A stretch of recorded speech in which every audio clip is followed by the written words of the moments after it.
commence ma... Oh merde, qu'est-ce qu'ils me veulent là? Il y a des trucs qui apparaissent got it. Merde, je sais pas ce que c'est. Ok. Alors, moi, quand je commence mes promenades à Jérusalem, la première question que je pose, c'est pourquoi vous prenez un guide? Pourquoi Jérusalem est une ville sainte? Pourquoi vous avez plein d'enthousiasme? Et ça, les juifs, les musulmans et les chrétiens, il y a toujours cet enthousiasme. En général, les gens ne savent pas.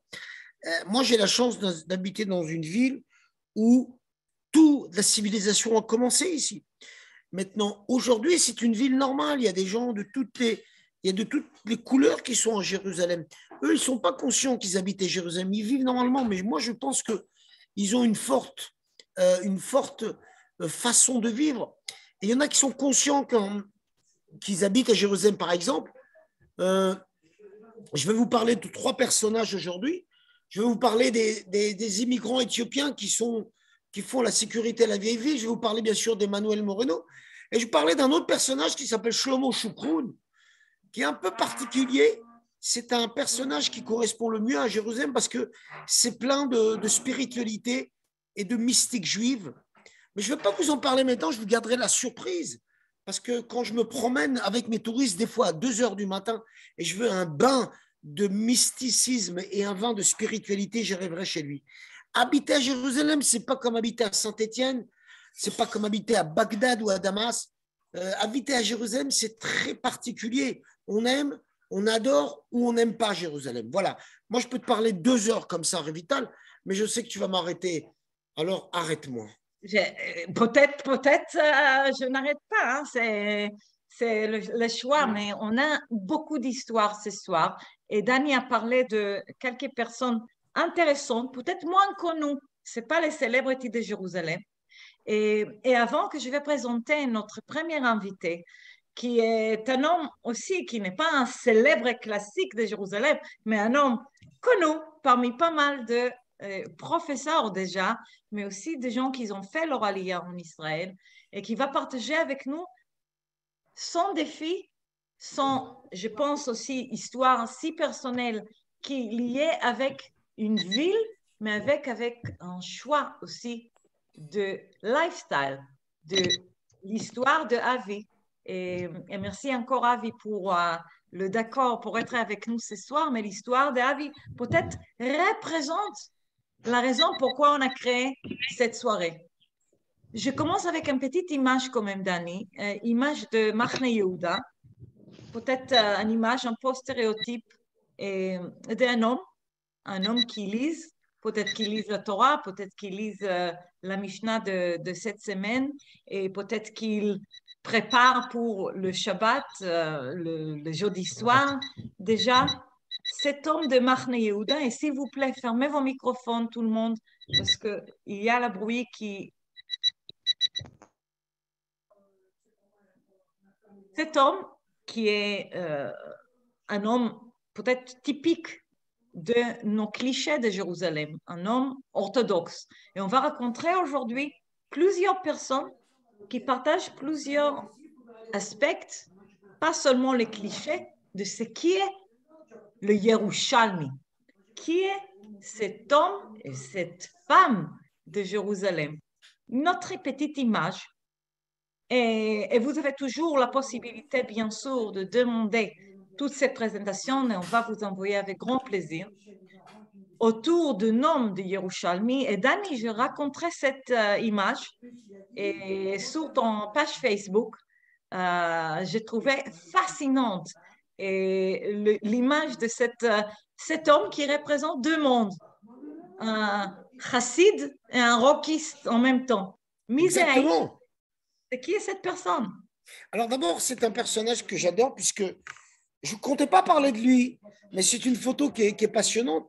Il a participé à l'émission The Voice. C'est un religieux qui aujourd'hui est un rocker dans les rues de Jérusalem. Il vient dans la rue Mamila et il chante. Il a une voix extraordinaire, il a un look extraordinaire et tout le monde s'arrête pour l'écouter parce que c'est un rocker, un rabbin rocker en fait. Et moi, j'adore cette image parce que peut-être qu'il résume pour nous ce soir la raison de faire ce voyage d'année cette année. De rencontrer les hommes qu'on ne connaît pas.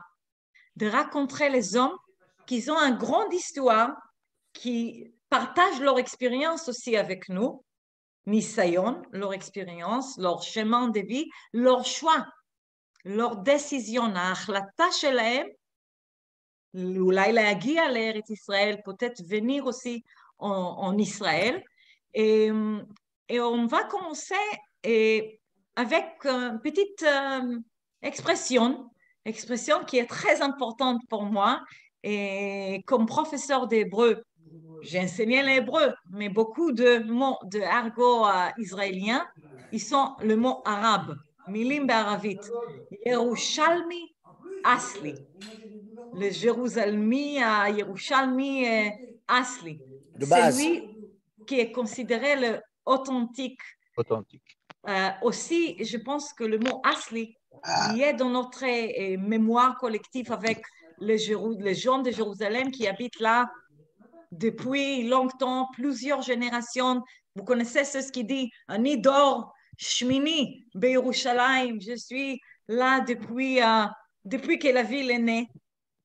ואני חושבת, דני, גם עליך, שמאוד אוהב את ירושלים, וגר בירושלים, וחושבת על האורח הראשון שלנו, על אבי זנה, דירקטור des affaires internationales de Viso, et qui est là, à Jérusalem, déjà 40 ans, 40 שנה, כבר ירושלמי אסלי, אפשר לומר.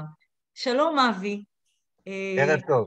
אני מבקשת, אני רוצה פשוט למצוא אותך כדי לשים אותך בדיוק. אני אשים אותך שכולם יראו אותך. קודם כל, ערב מצוין, ערב טוב. Vous avez le temps pour nous ce soir. Et merci beaucoup. Je sais que vous êtes en chemin vers un mariage. Pas ton mariage, tu es déjà marié. Et on va raconter votre histoire. אנחנו פוגשים היום את הסיפור שלך. Alors ואת attends, הסיפור של המשפחה.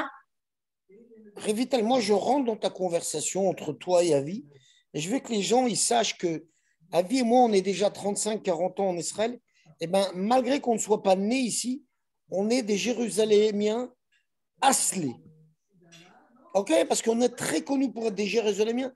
On a une tête de Jérusalémien, on a un dibour de Jérusalémien et on a une culture de Jérusalem. Et ça, c'est inexplicable. Il faut venir pour nous comprendre. Avi, excuse-moi, la parole est à toi. אז שוב, אבי, ברוך הבא, ותודה.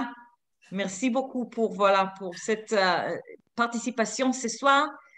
J'ai appris beaucoup à notre échange. J'ai appris beaucoup de nuances qu'il y a avec déjà énormes décisions que tu as fait quand tu étais très jeune, mais j'ai appris aussi quelque chose qui est si important pour toi, et on commence avec cette image, c'est la famille, משפחה. אבי, מי זאת המשפחה שלך? את מי אנחנו רואים כאן בתמונה? Je vois pas la photo que vous avez diffusée. C'est la photo de ta famille. J'imagine que c'est la photo que tu m'as envoyée. Tout à fait. Alors, j'imagine que c'est la photo de ma femme, de mes enfants, de mes petits-enfants. Exactement. C'est évidemment ma Jérusalem à moi, qui a commencé, comme tu l'as dit, il y a 40 ans, c'est-à-dire vraiment le temps d'une génération dans le désert. Et tout à fait la question que tu as posée tout à l'heure est de savoir, est-ce que nous sommes des vrais Israéliens? On sait tous que la sémantique du sionisme a voulu créer un nouvel Israélien en Israël, des gens nés dans ce pays, des tsabars, des gens issus de ce sol. Mais je crois que, comme l'a dit Dani tout à l'heure, nous pouvons revendiquer, après plusieurs dizaines d'années dans ce pays, avoir construit, s'être mariés, avoir des enfants et des petits-enfants, pouvoir dire que nous aussi nous sommes, même si c'est sémantiquement pas tout à fait vrai, des enfants de Jérusalem. Moi, personnellement, je suis né il y a un peu plus que 60 ans en Tunisie. J'ai vécu une partie de ma vie. J'ai vécu une autre partie de ma vie en France. Mais donc, je connais l'Afrique, je connais l'Europe. Et je me sens avant tout Yerushalmi. Ça veut dire presque plus qu'israélien. Je me sens juif d'abord avant tout. Mais comme l'a dit Dani et comme tu l'as précisé toi, il y a quelque chose de très authentique dans cette ville que j'ai croisée pour la première fois à l'âge de 12 ans. alors que je venais à peine de quitter la Tunisie et ma famille a décidé de venir faire un voyage pour rencontrer toute la famille qui avait quitté dans les années 40, 50, 60 la Tunisie et s'était installée directement dans les villes de développement. Et donc, en arrivant ici, je rencontre mon grand-père que j'avais peut-être connu à l'âge de 2 ou 3 ans et qui dit tout simplement à mes parents, mais s'il a 12 ans passés, il sait un peu lire l'hébreu, on va lui faire la bar mitzvah, on va aller au kotel. Et Je donc, suis exactement là et déjà je vais corriger parce que on avait un petit, pas un argument avec Dani, mais Dani nous dit parce que j'ai fait un erreur que je pensais que vous êtes d'origine marocaine et Dani m'a dit non, il n'est pas d'origine marocaine, de Tunisie bien sûr. Et on voit maintenant nous sommes en face de votre image à côté de Kotel, les Yad Kotel. alors c'est Et bien de me renvoyer les photos parce que moi, sur mon portable, malheureusement, c'est je n'ai pas les photos. C'est Alors c'est- voilà, donc c'est toutes les photos que vous avez envoyées. J'ai quitté la Tunisie le 12 août 1970 et le 12 août 1971, je me retrouve devant le kotel à faire ma bar mitzvah. Je crois qu'inconsciemment, pour un jeune enfant, pour le jeune enfant que j'étais, je suis tombé inconsciemment sous le charme, sur cette particularité. N'oublions pas que nous sommes à peine 4 ans après la guerre des 6 jours. Donc, le Kotel n'est pas ce qu'on croit. Euh, la, la, la, vieille ville, comme l'a fait visiter Dany tous les jours à, à des familles de France et d'ailleurs, n'est pas du tout la vieille ville que nous connaissons.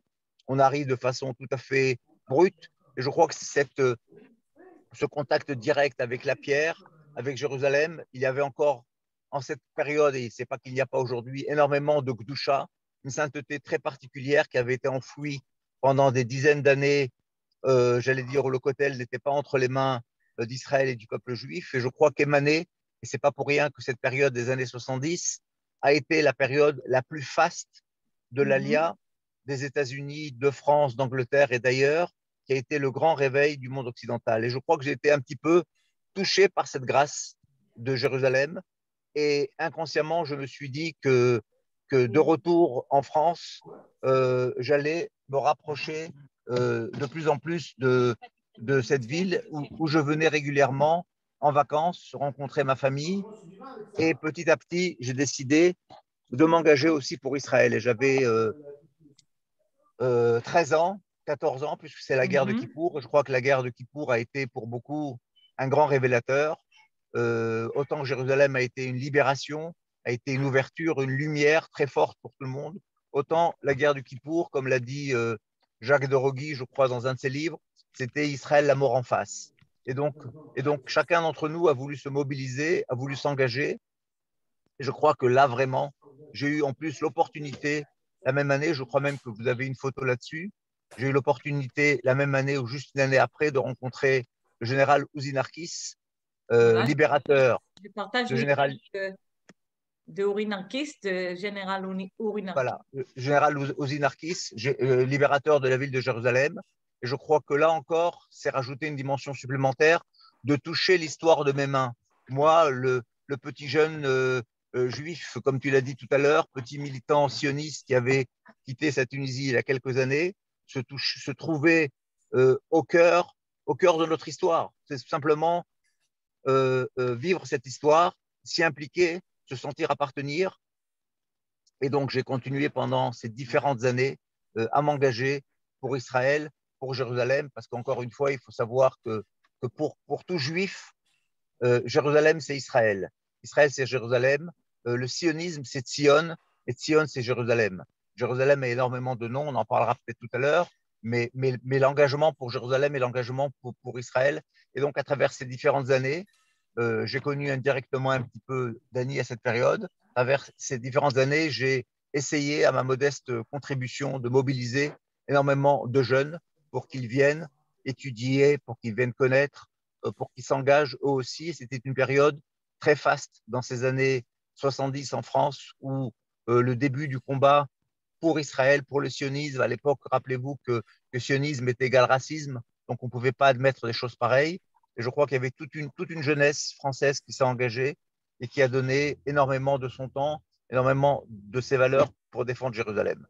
Avi, et déjà, je sais que on peut continuer avec Danny parler des heures et des heures de Jérusalem, mais comme un jeune homme, quand tu as fait l'Aliyah, tu as pris une décision d'aller directement là-bas et aussi toute votre carrière, si c'est l'académie, si c'est plus tard, bien évidemment, grande histoire d'amour et votre femme qui tu as rencontrée dans l'université à Jérusalem.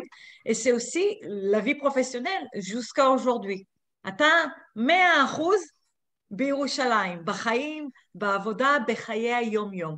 Alors, Raconte-nous un petit peu de cette décision, un jeune homme très zioniste qui vient étudier à Jérusalem dans l'université. alors pour Pourquoi moi, c'était l'université? évident que, pour moi, c'était évident que la France, qui était un magnifique pays, je me suis très, très rapidement intégré à la France. Je connaissais déjà sa culture, je connaissais sa langue, de par mon éducation en Tunisie, qui est un pays francophone.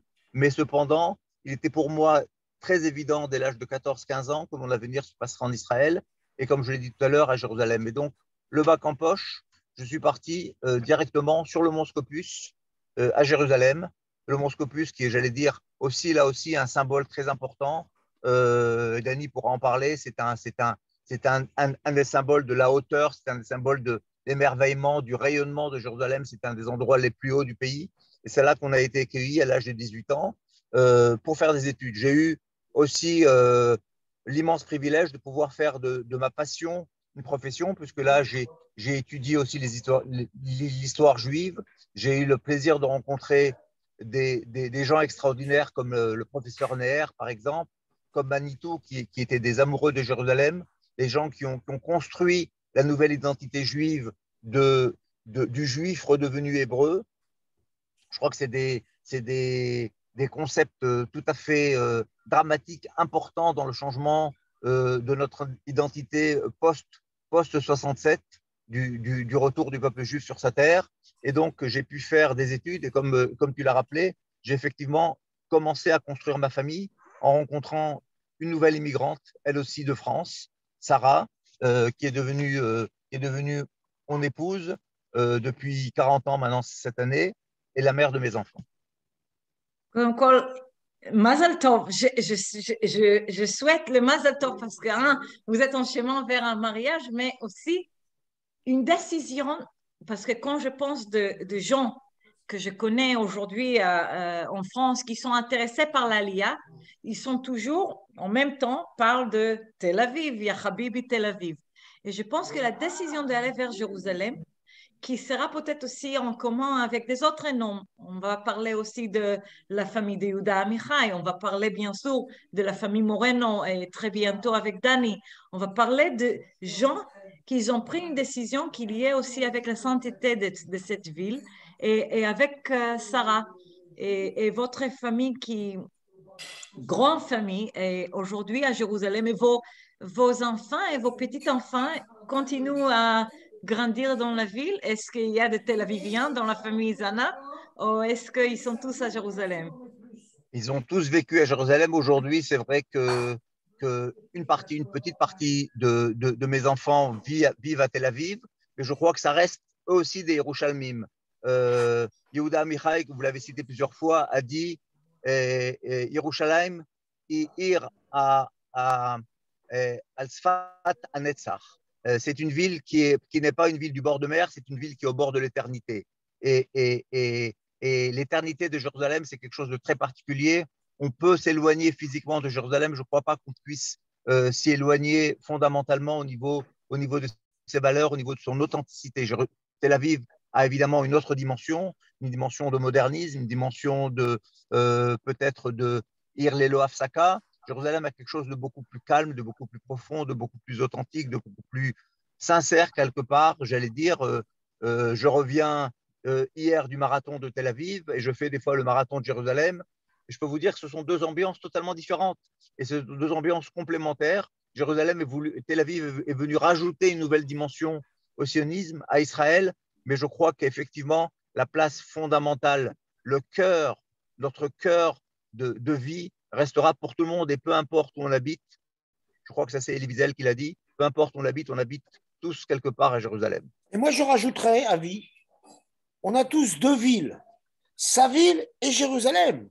Parce qu'il n'y a aucune ville au monde, même en Chine, en Inde, tu dis Jérusalem, les gens, ils savent où c'est. Donc, on a tous deux villes, la nôtre et Jérusalem. Continue. Alors c'est vrai qu'aujourd'hui, effectivement, le modernisme, le high-tech fait en sorte qu'aujourd'hui, euh, euh, le Zarkor, les feux sont plus orientés vers Tel Aviv, mais ça ne change à rien. Ça ne change à rien fondamentalement à, à ces 3000 ans d'histoire qui sont fondamentalement ancrés, qui sont nos racines fondamentales. On peut se développer avec des branches à travers le monde, à travers les différentes villes d'Israël. On ne pourra pas enlever ces racines profondes que sont Jérusalem et qui sont des racines qui continuent de se développer. Il faudra venir voir la ville. C'est vrai qu'elle est un peu embouteillée en ce moment parce que nous sommes en plein travaux, mais je peux vous dire que la Jérusalem de 40 ans, qui était un village, aujourd'hui, et il faut le savoir, c'est une ville d'1 million d'habitants. Ce n'est pas une petite ville, Jérusalem, c'est une ville qui est 3 fois plus grande que Tel Aviv. Et donc, en dehors de sa dimension démographique, il y a avant tout sa dimension historique et identitaire qui est fondamentale et qui doit nous appartenir à tous, quel que soit l'endroit où on se trouve, en Israël ou en diaspora d'ailleurs. Bien sûr. Et moi, je dis que quand on parle de Yerushalmi Asli, quand on parle d'un homme de Jérusalem authentique, et les choses qui est le plus authentique pour mes oreilles de Tel Avivienne à l'époque, fille qui a grandi à Givatayim et à Tel Aviv, c'est la fierté. Et quand vous parlez de votre famille ou de votre choix aussi professionnel dans la vie, je vais vous laisser avec peut-être quelques derniers mots autour de votre travail aujourd'hui. העבודה שלך היום, מה המטרות? מה חשוב לך? מה חשוב למחלקה? מה חשוב לארגון שנקרא Organisation Zioniste Mondiale? Regardez, on voit ce qui se passe aujourd'hui en Ukraine, malheureusement. Israël, j'allais dire, dans la première optique idéologique de Herzl, c'était avant tout le foyer juif, le foyer, le refuge pour le peuple juif. Et effectivement, entre-temps, s'est développé un sionisme beaucoup plus actif, beaucoup plus engagé, beaucoup plus positif. Mais on voit que malgré tout, aussi dans des dimensions, dans des temps de détresse, Israël peut être aussi un refuge. Israël garde les deux dimensions, la dimension de solidarité et qu'elle doit développer avec le peuple juif à travers le monde, en période de paix et en période de tension, comme c'est le cas dans une partie du monde. Et Israël doit être aussi une ville qui se développe de l'intérieur, un pays qui se développe de l'intérieur, parce que nous avons dépassé aujourd'hui une certaine dimension. L'État d'Israël va bientôt avoir 10 millions d'habitants. Alors il y a une relation souvent de père et de fils. Longtemps, la diaspora était le père de ce petit Israël qui était pauvre, qui était pas important, qui n'était pas assez puissant. Aujourd'hui, on sait, l'histoire est un éternel recommencement. Israël est devenu, avec le temps, le père, et le père doit s'occuper de son fils, de son vieux père, qui est la diaspora, doit pouvoir y apporter des éléments de solidarité. Par exemple, l'enseignement de l'hébreu est pour moi un but, en tout cas, qui permettra à ce que tous les juifs du monde, comme ça a été très longtemps le cas pendant quasiment 19 siècles et demi, le langage commun de tous les juifs du monde a été de parler l'hébreu.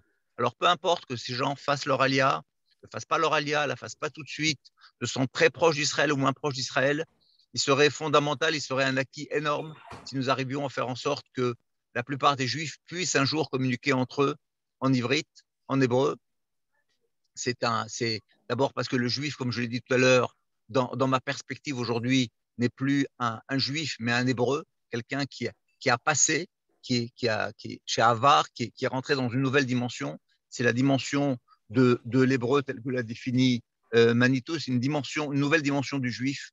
C'est plus la dimension du juif de Galout, qui ne doit pas avoir peur, qui doit être fier de ses valeurs, qui doit être fier de son pays, qui doit pouvoir le défendre et qui doit pouvoir aussi communiquer et se sentir solidaire.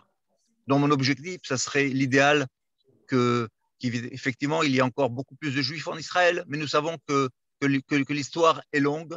Israël est un pays qui a une petite géographie et une très grande histoire. Et donc, le regroupement des exilés est déjà une très grande réussite.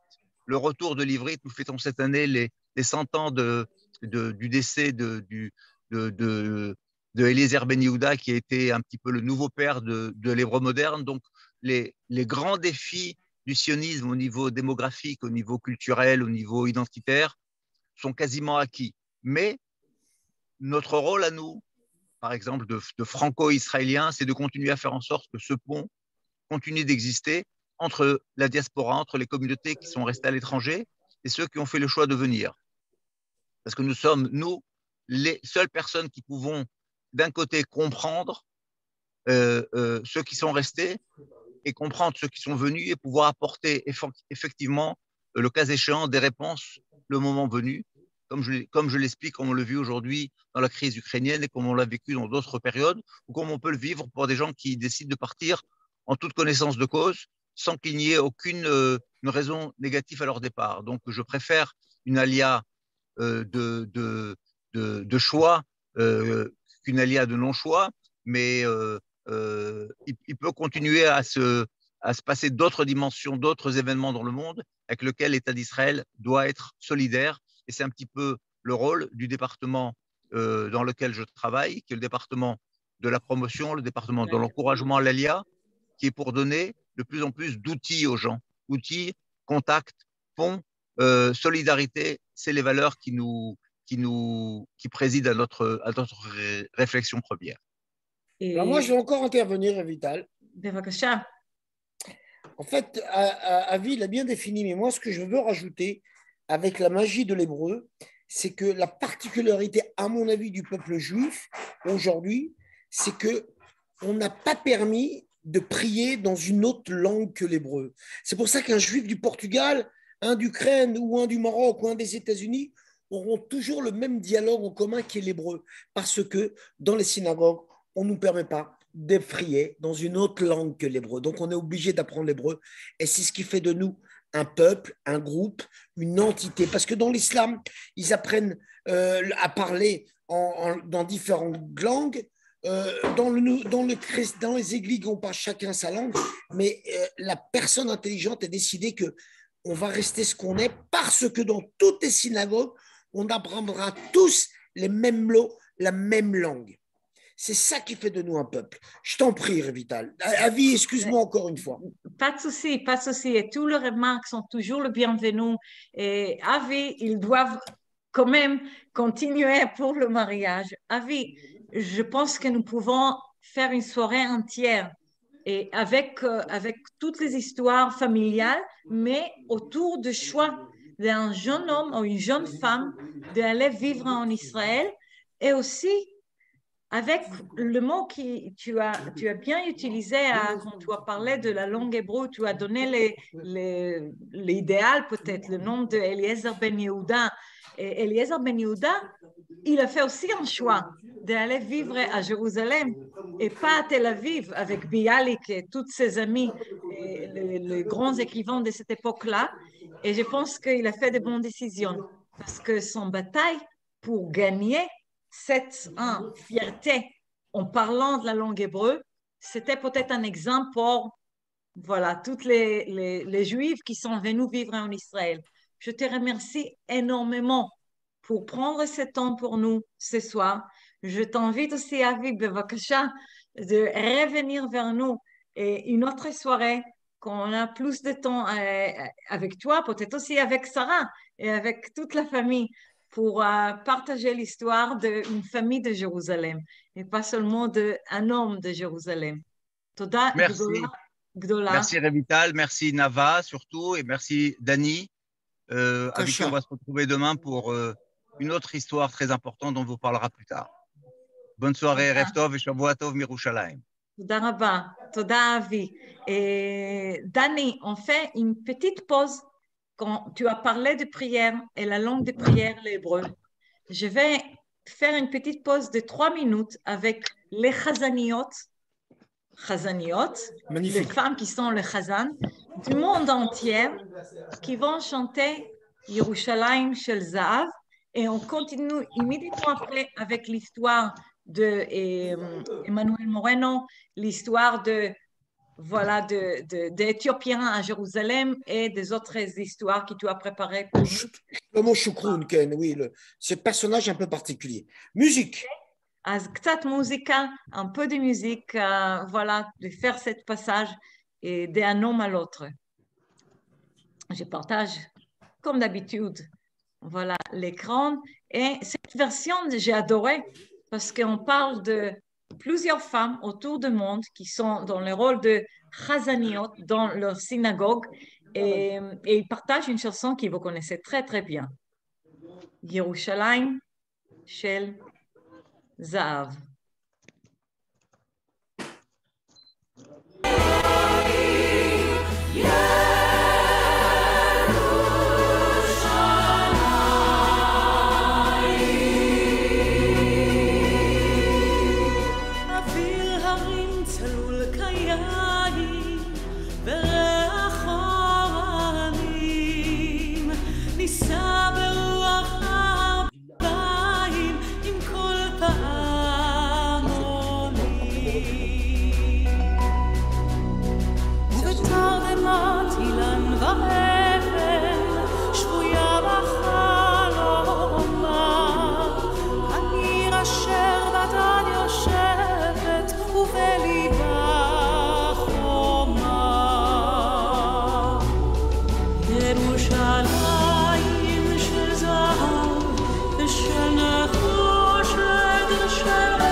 l'islam, c'est vraiment officiel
de Dani.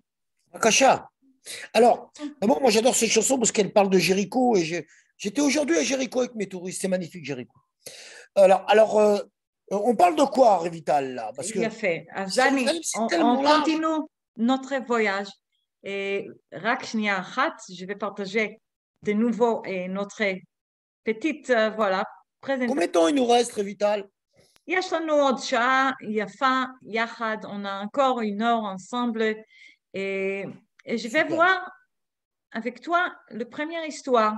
C'est une histoire qui peut-être il y a beaucoup parmi nos participants ce soir qui ne connaissent pas, לא מכירים את השם של עמנואל מורנו, וכתבתי ליד גיבור ירושלמי.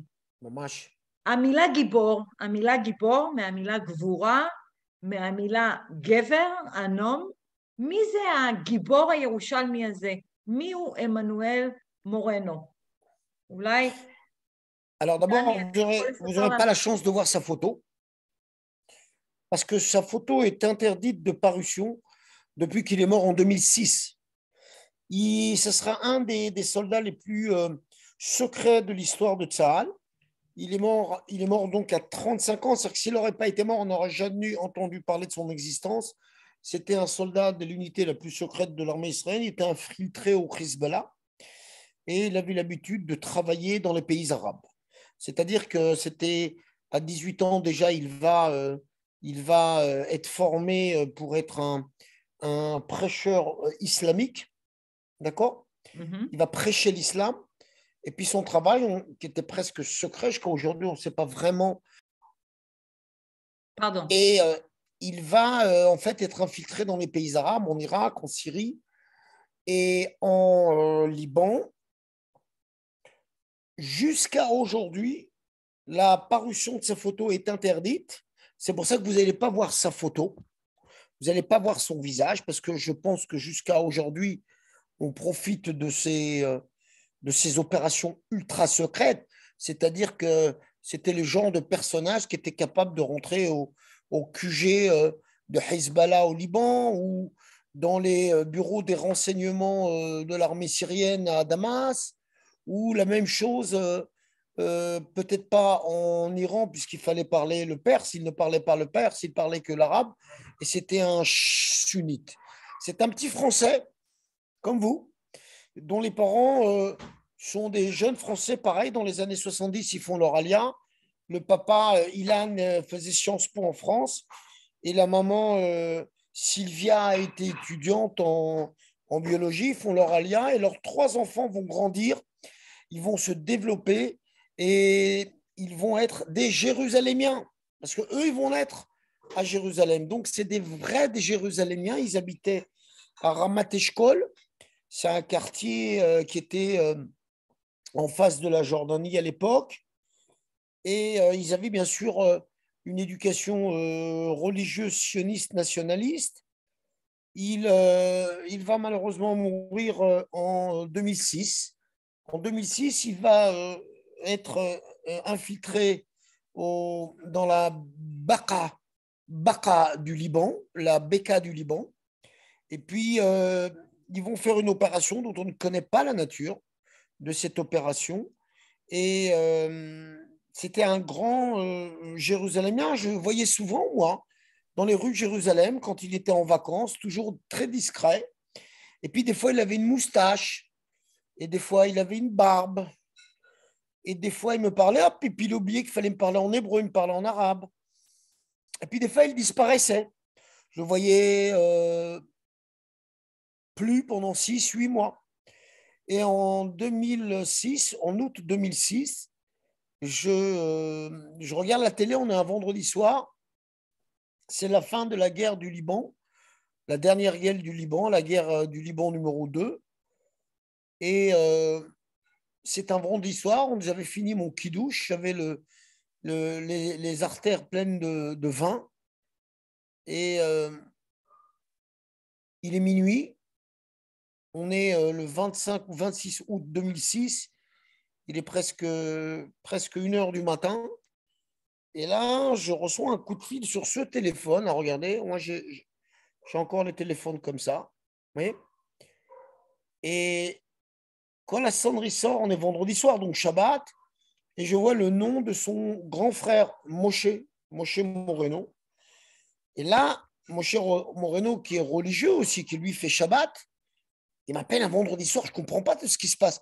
et j'ai les artères pleines de sang, de vin, c'était Shabbat. Et là, il m'annonce que son petit frère, qui avait à l'époque 35 ans, qui était lieutenant-colonel dans l'armée israélienne, dans les unités de Sayeret Matkal, et il est mort. Il est mort parce qu'ils ont été repérés là-bas au Liban. Mais heureusement, il est mort dans la voiture qu'il conduisait. Donc, son copain l'a laissé dans la voiture et ils ont roulé pendant des kilomètres. Et avec la voiture, ils ont réussi à monter dans un hélicoptère et revenir en Israël. Donc, Moshe m'annonce la mort de son petit frère en me disant que l'enterrement était dimanche, donc 2 jours après. En fait, c'est un personnage qui est très jérusalémien. Comme toute sa famille, c'est des Français qui vont faire leur aliyah dans les années 70 et qui vont s'installer à Jérusalem. Ce qui les attire, ce n'est pas spécialement les beaux appartements avec des balcons face à la mer à Tel Aviv ou dans la rue Rothschild, qui est aujourd'hui très réputée, mais à l'époque, on ne connaissait pas. L'attirance, elle était vraiment sur Jérusalem, comme d'ailleurs les Éthiopiens. Les Éthiopiens n'ont jamais parlé d'Israël, ils ont parlé que de Jérusalem. Quand leur rêve, leur passion, c'était Jérusalem. Jérusalem, Jérusalem, disent-ils.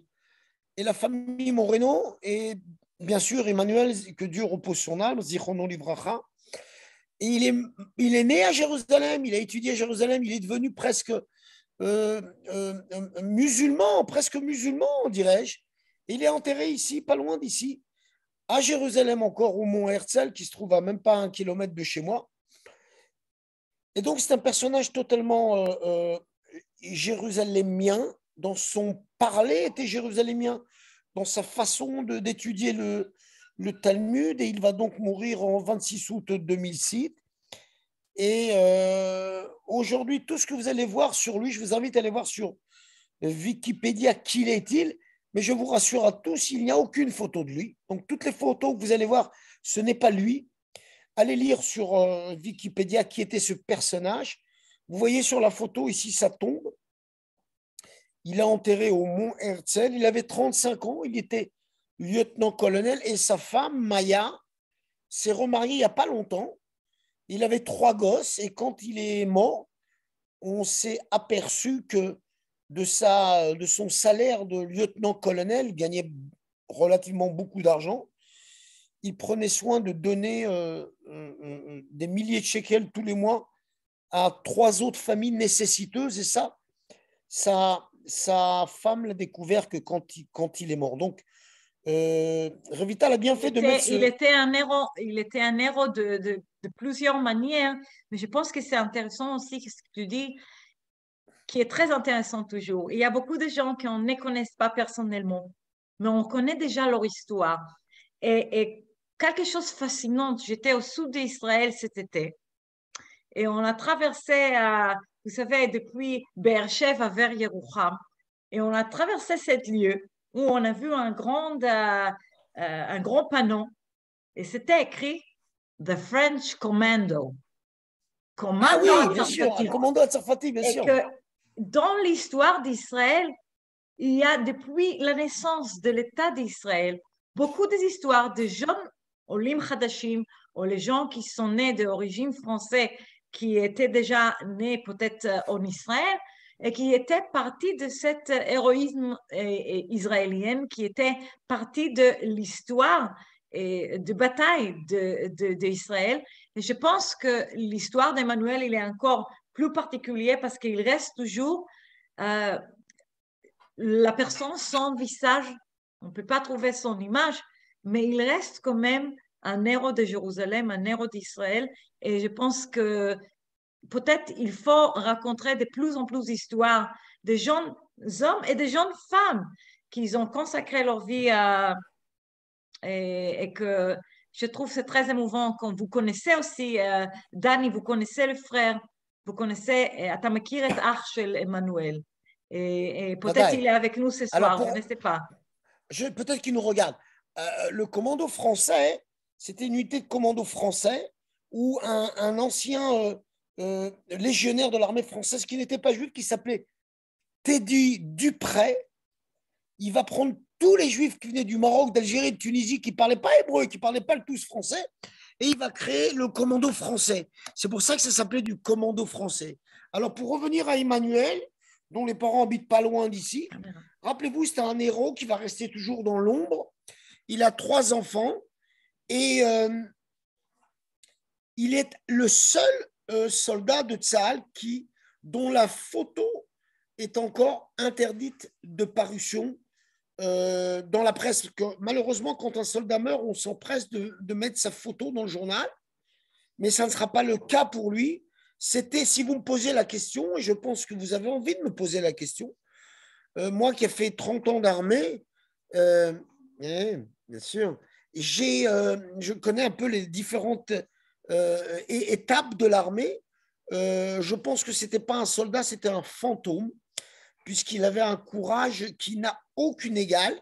Et juste pour vous dire que quand il faisait des opérations en Syrie, au Liban ou en Irak, écoutez-moi bien les enfants, il les faisait tout seul. C'est-à-dire qu'il était déposé au Liban avec un hélicoptère, il avait un pilote d'hélicoptère à sa disposition, un pilote qui est mort il n'y a pas longtemps dans un entraînement. Il s'appelait Daniel Schippenbauer, que j'ai eu l'occasion de rencontrer dans les différentes rencontres sur la tombe d'Emmanuel à Jérusalem. Et il me disait, tu sais, Daniel, moi, quand j'arrivais au Liban, parce qu'ils arrivaient à se poser au Liban, il les déposait au Liban, hop, il descendait vite l'hélicoptère, il mettait sa tenue de Hezbollah et il traversait tout le Liban tout seul pour aller faire ses opérations. Je ne peux pas rentrer trop dans les détails parce que c'est compliqué de vous expliquer, mais il y a des choses qu'on a le droit de dire qui ont été dites, mais mettez-vous juste dans votre tête. Allez jeter un œil sur Wikipédia. Emmanuel Moreno, français, parlait français très bien, puisque son père et sa mère étaient français. Et pourquoi je le vois héros de Jérusalem, je le vois héros tout court, mais c'était un fan de Jérusalem. C'était un personnage qui va naître, qui va évoluer, qui va grandir, qui va étudier. Et dans l'école qu'il était, c'est cette école qui va lui permettre à lui de devenir un héros de Tsahal. Voilà.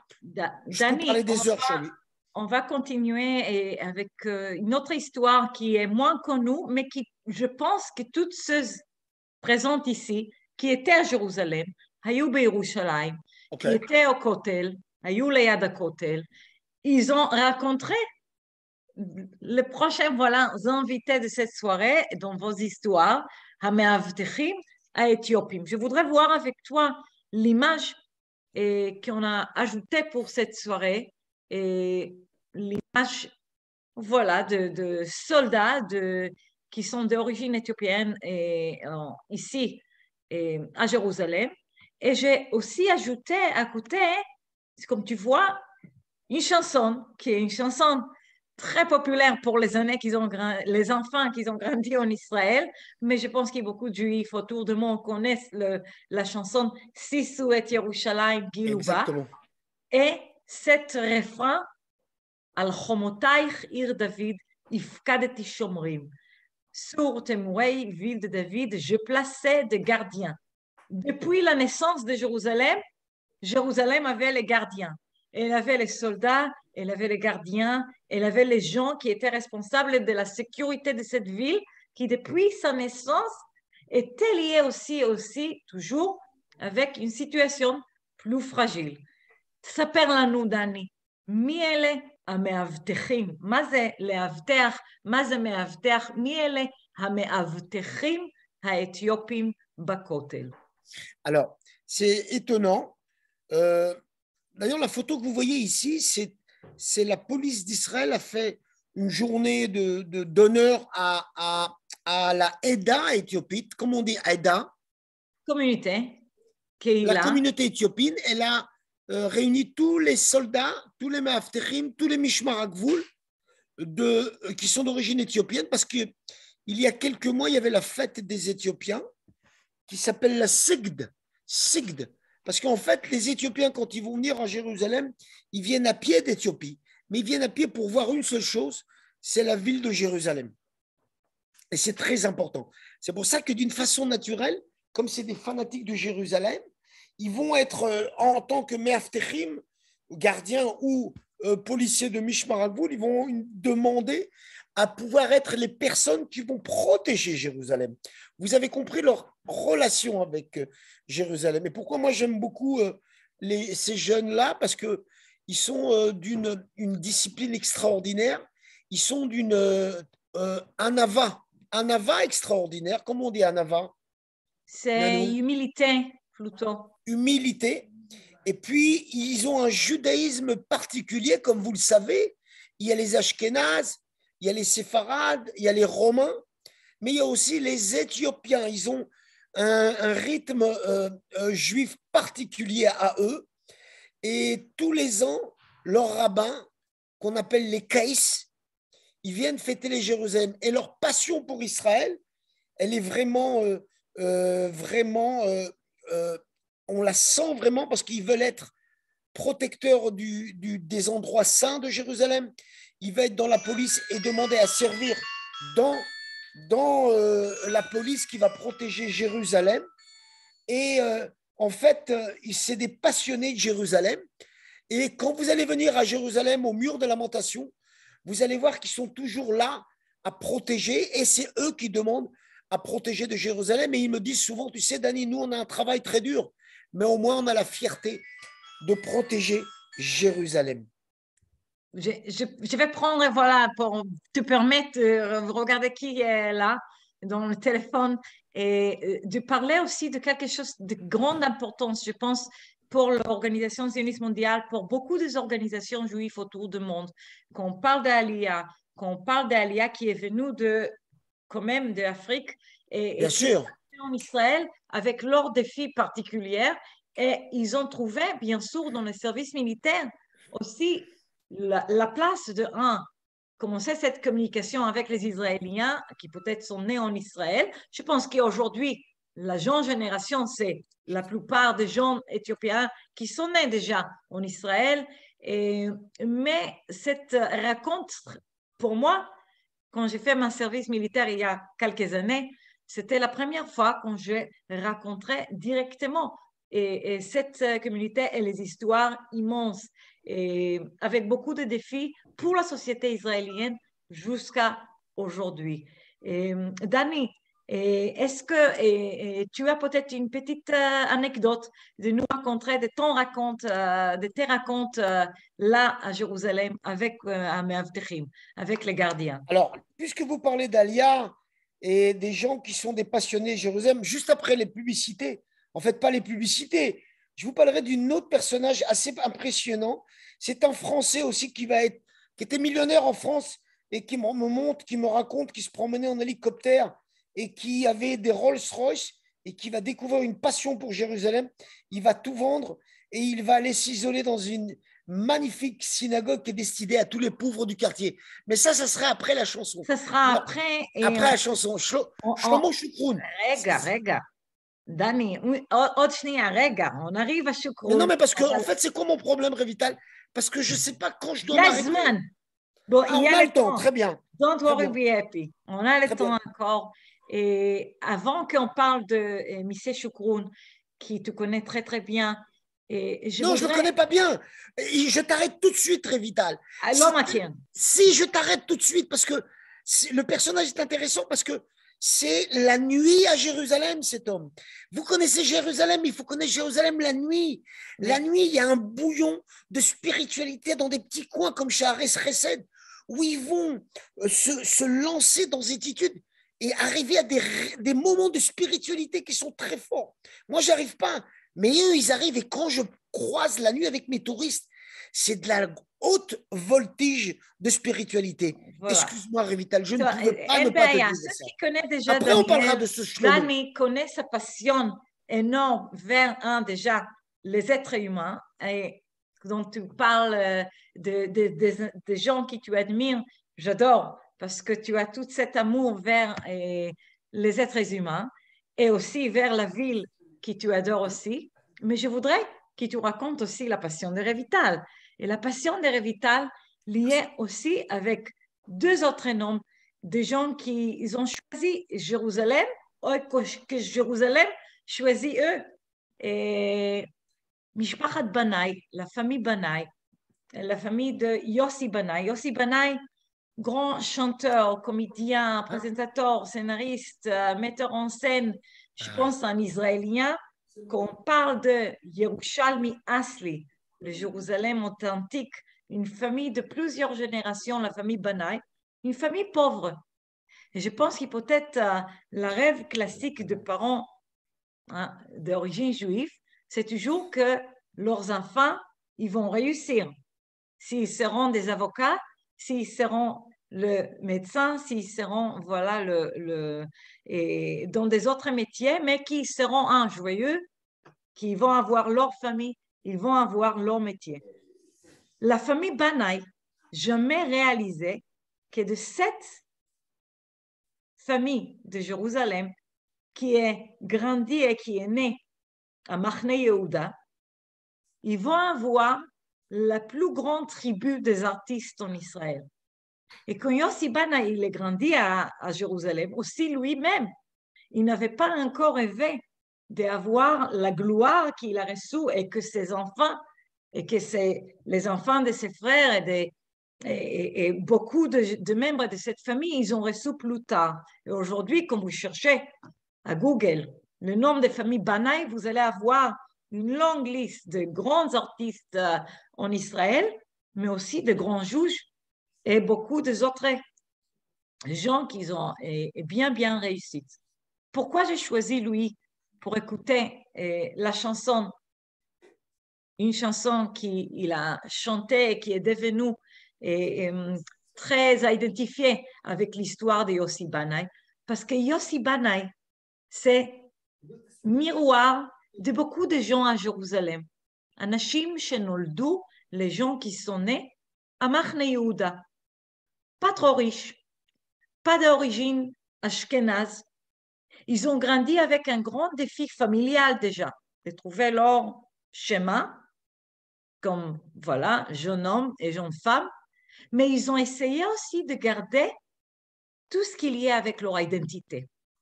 Et dans notre voyage de Bishvil Israël, Dani, on parle beaucoup d'identité. On parle beaucoup d'une identité israélienne, mais aussi le voyage qu'on fait vers cette identité. Beaucoup d'Olim Hadashim comprennent bien, et quand je parle de sentiments qu'il y a avec être israélien en Israël, et beaucoup des Israéliens aussi, qui leurs parents et leurs grands-parents, évidemment, ne sont pas nés en Israël. La famille Banaï, 8e génération à Jérusalem, le plus proche à leur identité authentique israélienne. Et quand même, jeune homme qui a un grand défi. Et quand il chante de son enfance, comme il chante aussi plus tard à sa jeunesse et plus tard comme un adulte, pas mal de chansons françaises qu'il a, voilà, il a traduit et il a chanté en hébreu, les chansons de Bresson, les chansons de Jacques Brel, les chansons de Moustaki. Il chante avec toute son âme. Et j'ai choisi pour ce soir, pour faire cet passage vers l'histoire de Missia Shukron, de Sha'arei Chesed, j'ai choisi la chanson Hayinu Yeladim, Veze Haya Mizman, Ani Vesimon Vemoïse Katan. Yossi Banaï chante l'histoire de son enfance, de 3 enfants, Yossi, Simon, Vemoïse Katan et le petit Moïse, qui partagent, voilà, cette naïveté d'une période quand personne n'avait l'argent, que la joie, c'était d'avoir peut-être une soirée dans le grand cinéma à Jérusalem, Colno Rex, la première histoire d'amour, le premier moment quand ils ont découvert, voilà, qu'ils peuvent être un petit peu comme des adultes, et le rêve et les espoirs. Je vous invite d'écouter les paroles. Ceux qui sont des élèves d'hébreu, yalla, c'est un grand défi toujours, comprendre aussi le texte, mais Yossi Banaï, excellente recommandation. Pourquoi? Parce qu'il articule, c'est un acteur. Et donc, quand il chante, il articule vraiment les paroles. Je partage avec vous la chanson et Dani, immédiatement après, on parle de Sha'arei Chesed et la signification du mot Chesed aussi. Une seconde, je partage la chanson. Il y a la traduction en anglaise Et, et vous pouvez voilà, suivre aussi la traduction, bien évidemment.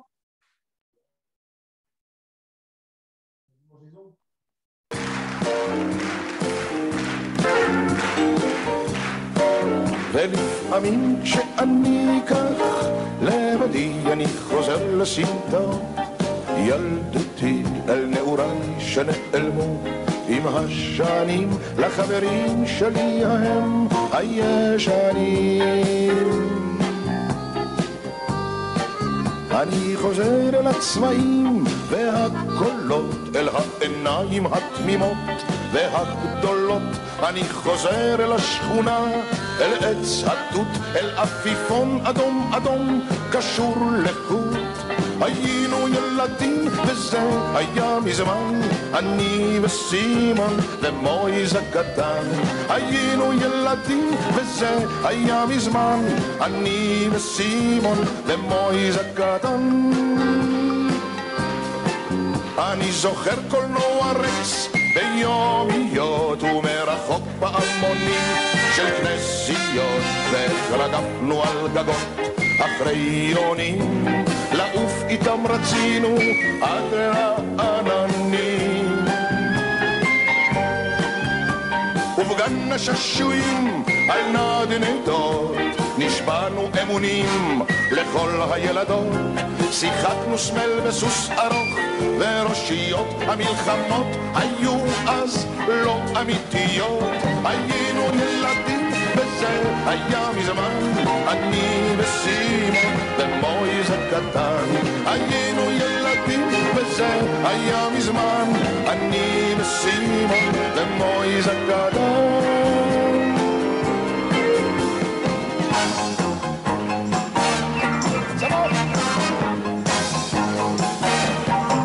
בנעלי שבת וכובע של ברט ובעברית יפה עם עין ועם חטא דהרנו על ענן עשוי מכריות ובאקדח קקים הדבנו אוניות הייתי טזן וסימון ארול פלין ומויז הקטן דהר כמו גונגדים ובלילות החורף הקרים מאוד היינו מתכסים בכל החלומות היינו ילדים וזה היה מזמן אני וסימון ומויז הקטן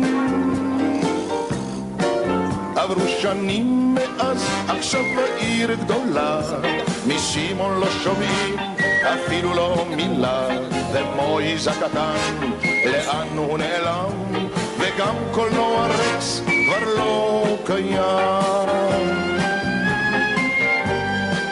אבל אני כשאני כך לבדי אני חוזר לסמטות ילדותי אל נעוריי שנעלמו עם השנים לחברים שלי ההם הישנים היינו ילדים וזה היה מזמן אני וסימון ומויז הקטן היינו ילדים וזה היה מזמן אני וסימון ומויז הקטן היינו ילדים וזה היה מזמן אני וסימון ומויז הקטן היינו ילדים וזה היה מזמן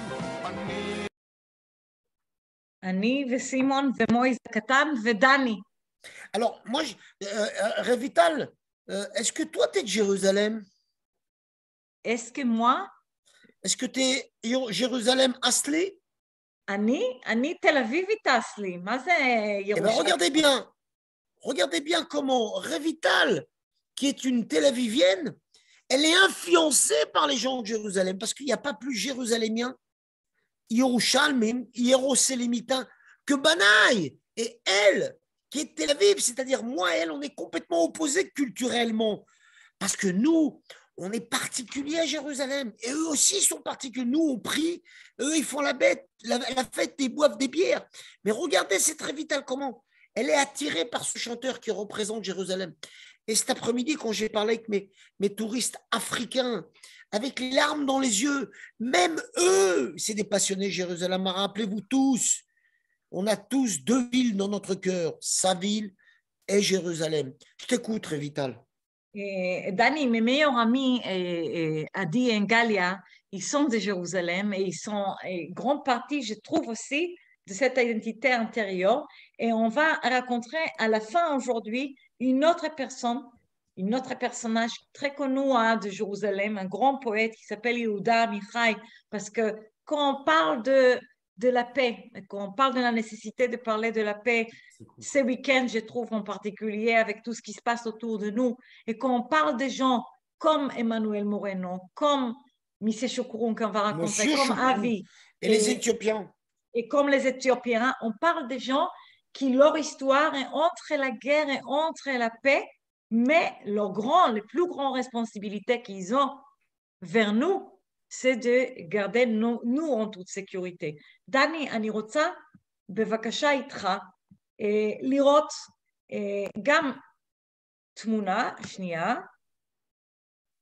On va parler de Yehuda Amichai à la fin, mais je voudrais peut-être voir cette image. C'est une image que tu as prise. Et c'est une image que quand je le regarde, tu es grand photographe et tu vois exactement les objets, mais aussi l'histoire, הסיפור מאחורי, l'histoire derrière. Et je pense que la ville de Jérusalem, souvent, comme nous sommes là, si c'est avec notre iPhone, et si c'est avec notre caméra de génération plus ancienne, on voit aussi avec nos yeux, bien sûr, l'histoire derrière l'histoire. מה יש פה? מה אנחנו רואים כאן? Qu'est-ce que nous voyons ici? Ah, si vous saviez, c'est quoi cette photo? En fait, c'est une photo qui est prise. Écoutez-moi bien. Hein. D'abord, j'invite tout le monde à regarder sur le chat comment j'ai écrit Jérusalem. Moi, j'ai décidé de l'écrire comme ça. Hein. D'accord?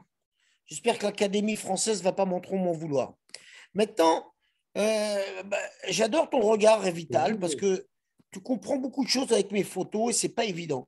Eh ben, cette photo, c'est une photo qui est prise de la forteresse de Ponce Pilate. C'est-à-dire, il y a 2000 ans, Ponce Pilate était derrière ces barreaux, mais évidemment, il n'y avait pas la mosquée, il y avait le temple à l'époque, le deuxième temple. Ouais, et donc là, c'est de la forteresse de Ponce Pilate. J'ai pris une photo à travers les barreaux romains qui avaient une vue sur le temple de Jérusalem. Et 638 ans plus tard, l'islam arrivera à Jérusalem et elle va conquérir Jérusalem et elle va aussi conquérir le livre de la Torah, puisque comme vous le savez tous, la Torah, le Coran est constitué de 60% de Torah, 30% de christianisme et attendez, et 10% de polythéisme. Et effectivement, c'est une photo que j'aime beaucoup parce que je suis tous les jours là-bas sur l'esplanade du temple. Voilà, je t'écoute. Et en fait, j'ai choisi cette image aussi pour donner nous la compréhension qu'aujourd'hui, bien sûr, on parle de plusieurs personnes qu'on a choisies pour cette soirée, mais qu'il y a des milliards des autres histoires. Et la prochaine histoire, c'est celui d'un homme qui est d'une grande communauté qui s'appelle Sha'arei Chesed, les portes de la bonté ou vers la bonté. Et et aussi, je trouve que c'est intéressant comme le mot Chesed lié avec son histoire. Exactement, exactement. C'est pour ça que cet homme, ce Shlomo, qu'on voit sur la photo d'ailleurs, qui est très un ave. Alors voilà, vous allez apprendre un autre mot. Un ave. Il est très humble et il est très modeste. Voilà. Il a en fait, c'était un millionnaire parisien qui va dans les années 90. C'est l'époque, et puis il est venu en Israël, c'était l'époque après les accords d'Oslo, il y avait beaucoup d'attentats, il y avait beaucoup de morts, et ça l'a malgré tout, il a vendu tous ses biens, il a investi dans la construction de cette synagogue, et moi je ne le connaissais pas vraiment, et ça va devenir le Jérusalem spirituel de la nuit. Parce que moi, j'ai des touristes, des fois, qui me demandent, on veut découvrir Jérusalem la nuit. On veut voir les petits quartiers, les petites maisons, les petits magasins qui sont ouverts la nuit et les endroits où on étudie la Torah. Et moi, j'ai trouvé ce petit quartier à Shaarei Chesed, magnifique. Et qu'est-ce que j'ai trouvé là? Cet homme qui m'a raconté son histoire, qui se promenait en Rolls-Royce à Paris, qui a tout vendu, qui a tout lâché parce qu'il a décidé de se plonger dans la spiritualité. Il lit, écoutez-moi bien, il lit le Zohar. Attendez, on m'appelle avec insistance, mais je ne peux pas répondre. Et il va créer cette synagogue qui va devenir une espèce de centre de tout le quartier où il se trouve Shaarei Chesed. Alors, le mot Chesed, c'est le nom qu'il va trouver. Chesed, c'est de faire du bon. J'ai un copain, moi, qui est moine dominicain à Jérusalem, qui est breton d'origine, et qui habite à Jérusalem depuis 20 ans, qui parle l'hébreu. Et je lui dis, mais qu'est-ce que tu aimes à Jérusalem? Il me dit, j'aime bien le chesed chez les gens. Et ce Shlomo Shukroun, qui se trouve dans cette synagogue de Shaarei Chesed, je peux venir à n'importe quelle heure de la nuit. Ils sont 3, 4, 5, 10 personnes à étudier la Kabbale la nuit, en hiver, en été.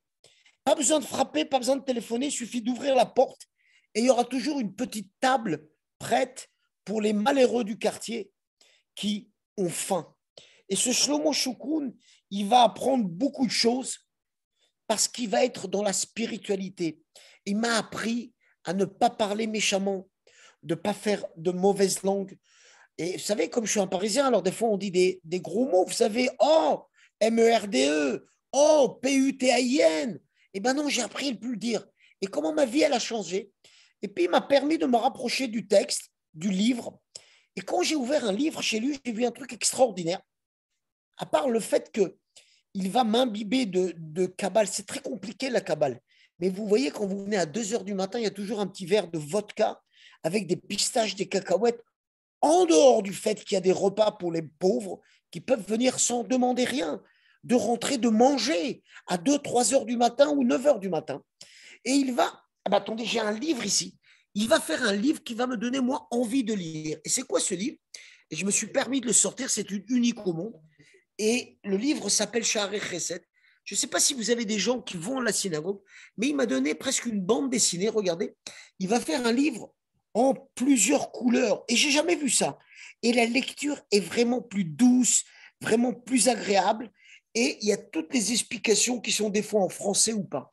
Alors, si vous allez venir à Jérusalem, allez dans cette synagogue, dans le quartier de Shaarei Chesed, à la synagogue, et vous allez voir ces hommes que dès que vous rentrez à 2, 3 heures du matin, c'est l'hiver, il y a de la neige, ils vont vous recevoir avec un sourire, parce que je pense qu'ils s'élèvent très haut dans cette spiritualité. Et messieurs, dames, on ne peut monter dans cette spiritualité que dans la ville de Jérusalem. Parce que Jérusalem veut dire la ville complète, shlema. Revital, איך אומרים shlema?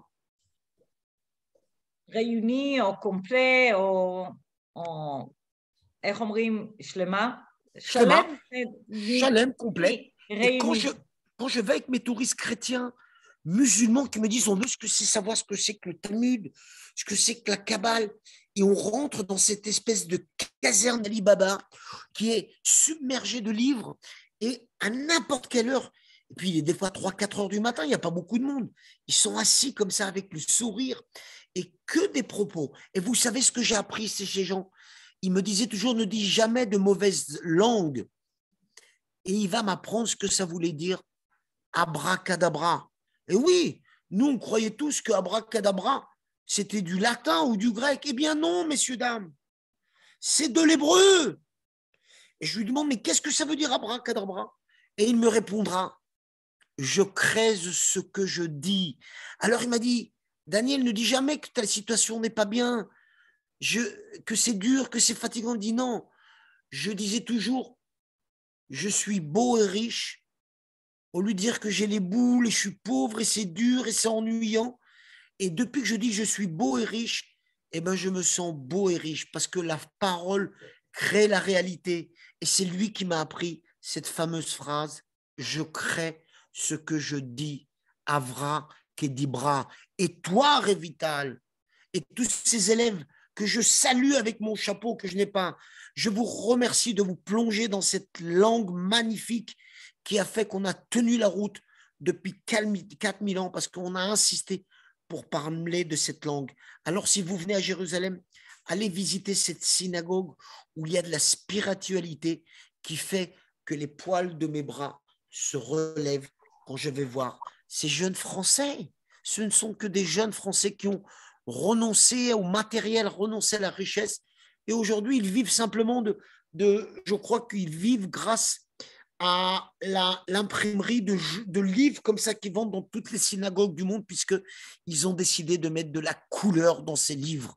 Alors, excusez-moi de vous avoir parlé trop longtemps de ce choukroun, de ce shlomo, mais c'était important pour moi que vous compreniez comment je trouve à 3 heures du matin, à 4 heures du matin, toujours des sourires et un petit verre de vodka avec des propos qui sont du miel. Voilà. Danny, déjà, je sais qu'on peut raconter encore beaucoup d'autres personnes à Jérusalem, mais je voudrais laisser aussi le temps un peu pour des questions. Si vous avez des questions, je suis à votre disposition. Mes amis, voilà, écrivez s'il vous plaît vos questions dans le chat. Et moi, je vais aussi présenter peut-être petit texte de l'un des plus grands écrivains de Jérusalem. Quand on parle de Jérusalem, quand on parle d'une ville qui est liée avec l'écriture de Shlomo HaMelech, de roi Salomon, jusqu'à nos jours, il y a beaucoup de grands écrivains qui habitent à Jérusalem, mais le nom de Yehuda Amichai, c'est le nom qu'on raconte souvent quand on parle du mot Shalom.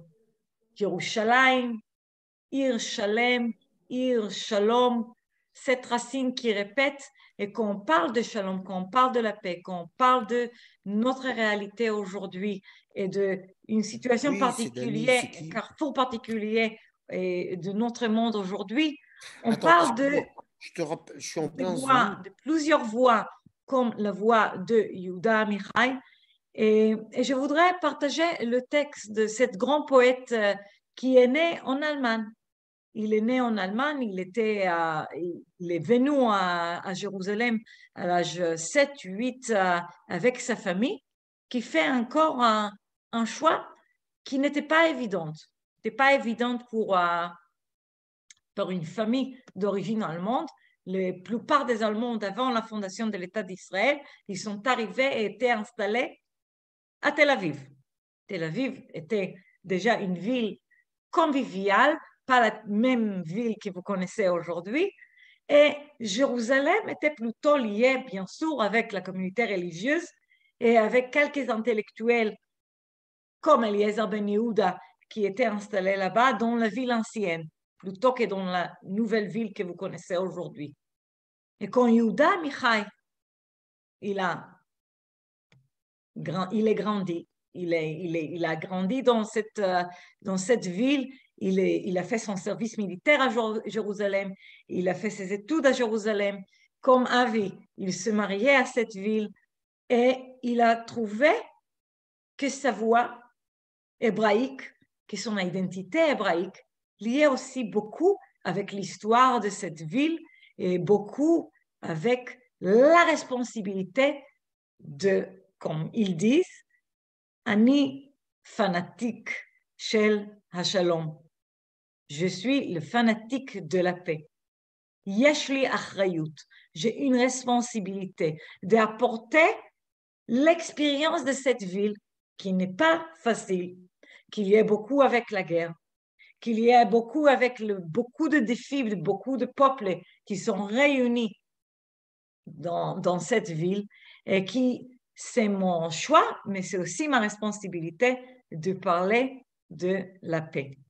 Et quand il a écrit, voilà, ce poème en berger arabe, j'étais toujours très touchée, bien sûr, de texte hébraïque parce que j'ai grandi avec le texte hébraïque de Yehuda Amichai. Je laissais pour vous, dans cette présentation, plusieurs poèmes qu'il a écrits.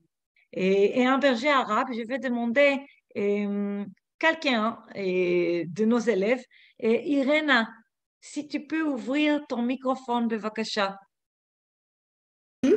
Irina, shalom, ma shlomech. Shalom Maïdaleh. Shalom, je suis ravie de Le te Seider. voir. Si tu veux, s'il vous plaît, et Attends, lire ce texte pour nous. Si avec tu es plaisir. d'accord. Bevakasha. Avec plaisir. Un berger arabe cherche sa chèvre sur le mont Sion. Sur la colline d'en face, je suis à la recherche de mon petit garçon. Un berger arabe et un père juif, tous deux dans leur perte provisoire.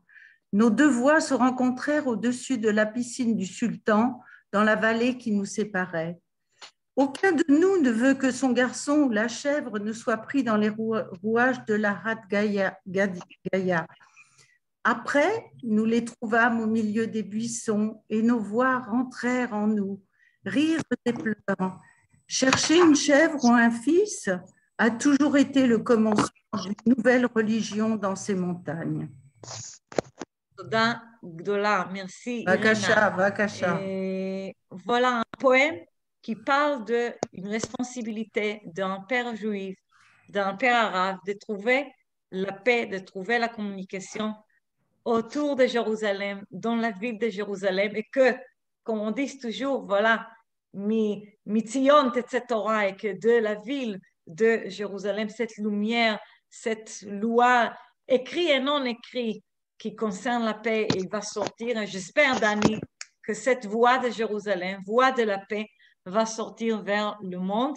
Et s'il y a des questions, mes amis, c'est le moment de leur poser. Et je regardais voilà, quelques remarques. Et ceux qui ne connaissent pas voilà, le programme de Bishvil Israël, le raconte l'année dernière autour de régions, autour de lieux. Cette année, nous sommes autour de jeunes, autour de personnalités qui vivent dans les villes. Ce n'est pas un voyage virtuel avec une caméra, avec un guide qui marche d'un lieu à l'autre, mais vous êtes bien sûr toujours bienvenus d'ajouter vos remarques. Et Dani, est-ce que vous voulez ajouter peut-être quelques remarques pour la fin? Moi? C'est toi qui s'appelle Dani et qui est avec nous ce soir. Non, parce que tu vas vous voyez là. Et moi, en Israël, il n'y a pas de vouvoiement. Vous savez, une fois, j'ai promené le maire de Paris. Alors, on me demande s'il faut des piscères, j'en sais rien. Je ne sais pas quelles sont les formalités pour venir en Israël. J'ai plein de touristes, en tout cas, français. Alors, il y en a qui font piscère, il y en a qui ne font pas. Au mois de mars, ça va commencer à être ouvert. Je ne sais pas voir. Alors, moi, je tutoie tout le monde. Et la première fois que je rencontre Delanoë, le maire de Paris, c'est quoi son prénom? Bertrand. Je viens, je lui serre la main, je lui dis comment vas-tu, Bertrand? Et il me dit ah, je t'aime bien, je vous aime bien, vous, monsieur. Alors, je ne comprends pas pourquoi il me dit ça. Il me dit parce que vous me tutoyez. Donc, moi, je tutoie parce que dans l'hébreu, il n'y a pas de vouvoiement. Atni, ata. Vous voyez, on comprend. Yoter Pachout, mais il faut quand même faire cette séance en français qui est toujours énorme obligation pour moi, plus naturelle pour les autres peut-être. Je vois qu'il y a Nicole qui a écrit, est-ce qu'il y a une possibilité de parler encore et peut-être quelques mots sur les Éthiopiennes et Dani, peut-être une petite anecdote de raconte avec la communauté éthiopienne à Jérusalem. Ah, complètement. D'abord, une petite histoire qui m'est arrivée, c'était, je raconte de tout. On est dans le Golan en 1991, c'est la guerre du Golfe. Et ça fait déjà 40 jours qu'on est dans les bunkers là-bas parce qu'on pense que Saddam Hussein il va nous envoyer des missiles avec du gaz. Je ne sais pas si ça vous dit quelque chose, vous avez l'air tous jeunes. Donc, je ne sais pas si vous vous rappelez la guerre du Golfe en 91. Hein, Rivital? J'ai oublié. Et moi, je suis tendu comme ça parce que d'un moment à l'autre, les missiles vont tomber. Est-ce qu'il y avait du gaz dans les missiles? Donc, on a les masques à gaz. Donc, c'était toujours… on avait peur que le gaz tombe sur nous. Et moi, je suis en 91, je suis à l'armée en face de la Syrie, au Hermon. Sauf qu'au Hermon, c'est des bunkers comme ça. Donc, on est sous terre. Et puis, la veille de la première attaque des missiles irakiens, moi, je dors comme ça, il est 3-4 heures du matin. Et Shlomi est un de mes soldats qui est d'origine éthiopienne, et lui qui était responsable des missiles anti-avions. Et il me réveille, c'est mon heure, en fait, de monter, garder et de surveiller la Syrie pour voir si les Syriens ne vont pas profiter des missiles de gaz de Saddam Hussein pour pouvoir nous attaquer. Et moi, je dors. Il me réveille, il est 4 heures du matin. Vous imaginez se réveiller à 4 heures du matin au Hermon. Il fait très froid. Et puis, j'ai les boules parce que je dois aller monter faire la garde. Et quand tu fais la garde phare aux Syriens, tu es tout seul. Et puis, il vient me réveiller comme ça à 4 heures du matin. Il me réveille gentiment. Il est très adin. Comment on dit adin, Revital? Vous m'entendez? Adin, comment Ken, je ne connais pas, je ne suis pas doux, un doux. traductrice de tous les Français. Hein. Il est très doux. Il est Ah très oui, doux, c'est vrai. il est Il est très doux. un peu Et il me fragile dit, aussi. et moi, je dors comme ça, il fait froid et je vais monter faire ma garde maintenant. Dans la nuit où je vais me réveiller, Enfin, la guerre va commencer, donc les missiles ils vont tomber, mais on ne sait pas si les missiles, c'est du gaz. Donc, on va mettre les masques à gaz et puis on va se battre et les Syriens vont peut-être nous attaquer, c'est la panique totale. Et puis, il me réveille et je lui dis, Shlomi, quelle heure il est? Il me dit, Dani, il est 4 heures du matin. Je lui dis, qu'est-ce qui se passe là-haut? Parce que lui, il était en position face à la Syrie et c'est moi de le remplacer. Il m'a dit, Dani, la guerre a commencé. Mais il me dit ça d'une façon hyper cool. Je lui dis, comment ça, Shlomi? Il me dit, oui, la guerre a commencé, tu peux monter me remplacer. Mais il me dit ça d'un décontractement extraordinaire. Eh ben, je vous jure qu'il était tellement calme qu'il m'a donné à moi aussi du calme. Et je suis monté. Alors écoutez cette histoire. Lui, il part dormir. La guerre commence. Les missiles tombent. Les premiers missiles étaient tombés à Haïfa. Je ne sais pas si vous vous rappelez. Et puis au début, ils n'étaient pas encore tombés avec du gaz, mais on était persuadé qu'il allait y avoir du gaz. Donc je prends ma position et dès que je m'assis en face des Syriens, je reçois un coup de fil et le QG de l'armée me demande de réveiller tous les soldats. Et qu'est-ce que me demande le QG de l'armée? Il dit, attention, la guerre a commencé. Daniel, tu es en position, réveille tous les soldats. Donc Shlomi, que je venais de se coucher, le pauvre, il faut que je le réveille. Mais qu'est-ce que je dois leur annoncer aussi? Qu'ils sont obligés tous de se piquer l'anthropine. Vous vous rappelez l'anthropine? L'anthropine, c'était une piqûre qu'on devait se mettre parce que nous, on pensait qu'elle allait nous mettre du gaz. Et là, la guerre va commencer, mais je l'ai prise avec beaucoup d'amour, puisque Shlomi, quand il m'a réveillé, il m'a dit, Dani, je crois que la guerre a commencé, mais sans aucune panique, sans aucune violence. Et puis, on a passé 45 jours de guerre et Baruch Hashem, tout s'est bien placé. Tout s'est bien passé. Voilà, Révital. On a fini?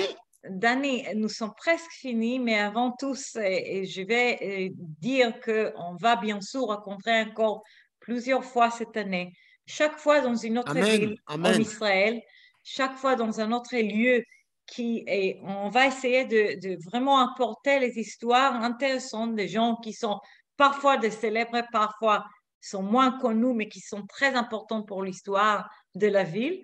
Et on va essayer aussi peut-être raconter quelques organisations.